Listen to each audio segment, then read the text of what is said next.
Jangan datang telat nonton film ini. Serius. Karena sebelum Tumbal Darah mulai, ada teaser kecil dari Kodrat The New Evil. Dan itu semacam kode kalau semesta horor Kodrat bakal makin luas. Kayak MCU tapi isinya dukun semua. Halo teman-teman penikmat film. Jadi gue baru aja nonton Tumbal Darah, film horror action terbaru garapan Charles Ghazali. Dan ini salah satu film yang bikin gue mikir, kenapa ya orang kalau udah kepet ekonomi selalu deket banget sama pesugihan? Film ini disutradarai oleh Charles Ghazali, dan buat yang ngikutin karya-karyanya, lo pasti tahu. Dia tuh selalu punya gaya penyutradaraan yang niat banget. Dark, tapi tetap clean, dan gak pernah lupa ngasih layer sosial di balik horornya. Ceritanya sederhana tapi punya potensi gede. Kita kenalan sama Jeffrey, seorang debt collector yang hidupnya lagi berat banget bareng istrinya Ella. Mereka lagi nunggu kelahiran anak pertama di tengah masa pandemi. Tapi karena tekanan ekonomi, mereka akhirnya cari jalan pintas ke sebuah klinik bersalin misterius. Dan disitulah semuanya berubah. Klinik itu ternyata bukan tempat biasa. Tempat itu jadi sarang ritual pesugihan dan pengorbanan darah, yang katanya bisa menukar nyawa buat kemakmuran. Dari situ, filmnya berubah dari drama keluarga yang getir, jadi horor berdarah penuh teror dan aksi. Yang gue suka dari Charles Ghazali, dia bukan tipe sutradara yang ngandelin jump scare riseh. Dia main di atmosfer. Lightingnya kelam tapi tetap rapi. Tone warnanya lembab, suram, kayak bikin kita sesak di ruangan yang udah nggak ada udara. Film ini tuh sebenarnya relate banget. Bicara soal kemiskinan, tekanan ekonomi, akses kesehatan yang minim, dan gimana desperate-nya manusia bisa berubah jadi neraka kecil buat diri sendiri. Itu yang bikin Tumbal Darah gak cuma horor, tapi juga tragis dan manusiawi.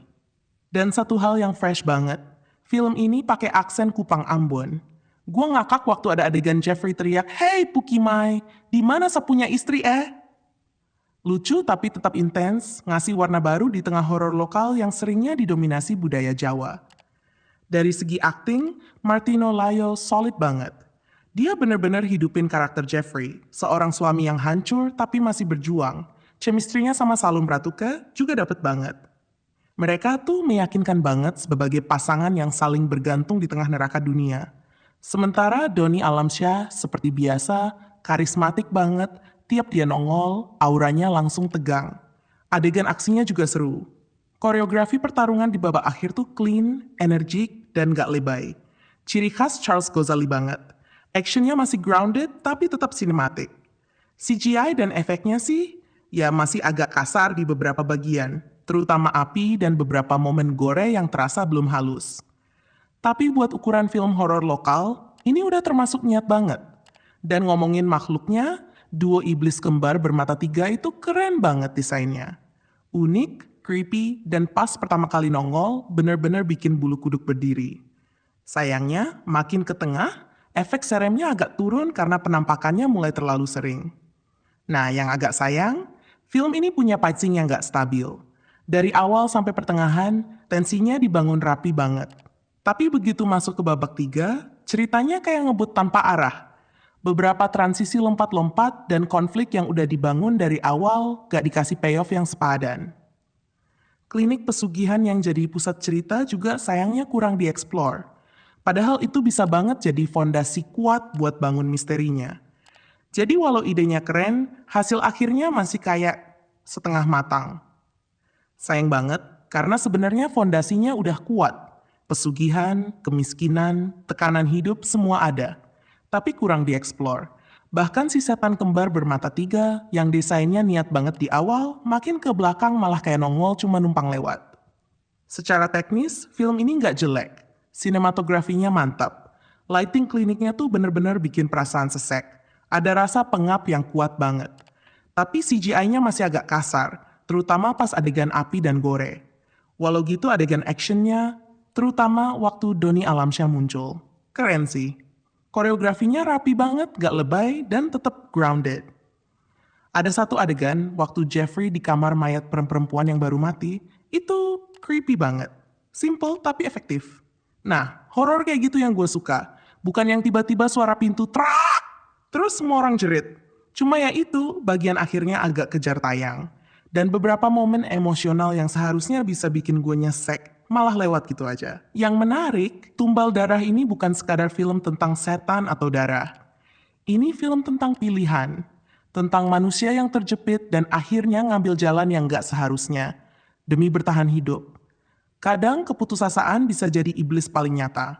Tapi gue tetap apresiasi karena ini film horor yang berani keluar dari zona aman.